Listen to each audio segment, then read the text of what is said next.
like, so they give you, or you have mayonnaise, and then you've got like Miracle Whip.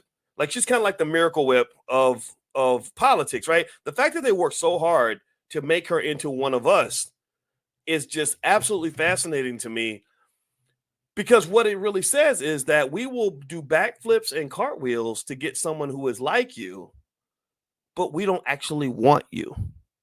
Do you understand? Like, we don't really want a real African American person with a real black ass husband who's really out here talking about black ass stuff. What's that sister's name? Nina Turner. I think that's her name. Nina. Is it Nina Turner? Help me if I got her name wrong. I think it's Nina Turner. I think she's in Congress or something. I don't even know. I don't follow the politicians that much, but I listened to her talk and I said, okay, I like that woman a lot.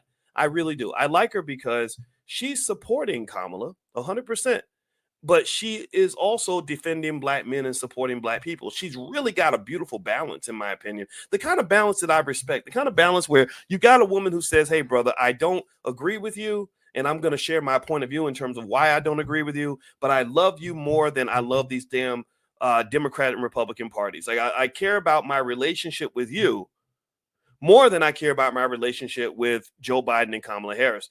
And I think that's fascinating. And let me tell you something else. I bet you anything that if Nina Turner ever tried to run for president, the Democratic Party would not back her.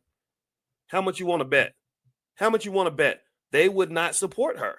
Why? Well, because she truly cares about African American people. At least that's the impression I've gotten to this point. That she really is trying, right? She's got her opinion, but she's also saying, "Hey, you know what? Stop talking down to black men like this. Stop beating up on them." And again, I don't know. Maybe I'm being duped. I hope I'm not being duped, but I get a sense that she's really, serious about this, and I like her. Like, I've had politicians reach out to come on my platform, and I tell them I'm not a journalist, I'm not an interviewer. Don't worry, don't be wasting time with me.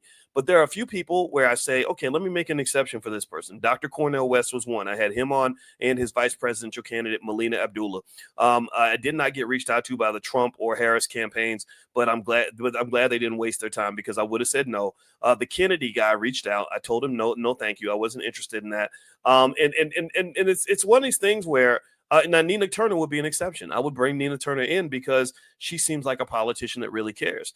Jamal Green, who ran for mayor of Chicago, I brought him in because I see what Jamal's about and what he's sacrificing for, and I believe in the man. I really do. And so I really kind of think overall that you got to know the difference between the people that really are connected to your issues and the ones that are just kind of manipulating you. And there's a lot of manipulation that happens, and if we fall for it, then then why wouldn't they do it? Why wouldn't they keep trying to manipulate you if you are out here politically simping? I like that's gonna be my new term now, politically simping. And a lot of people a lot of guys tried to call me a simp when I told them how much I love my wife. I told them to fuck off, but it's but I like that word simp in terms of politics, because I think that we really are so quick to want to please these other political parties that we don't actually care about taking care of ourselves. Now, do me a favor.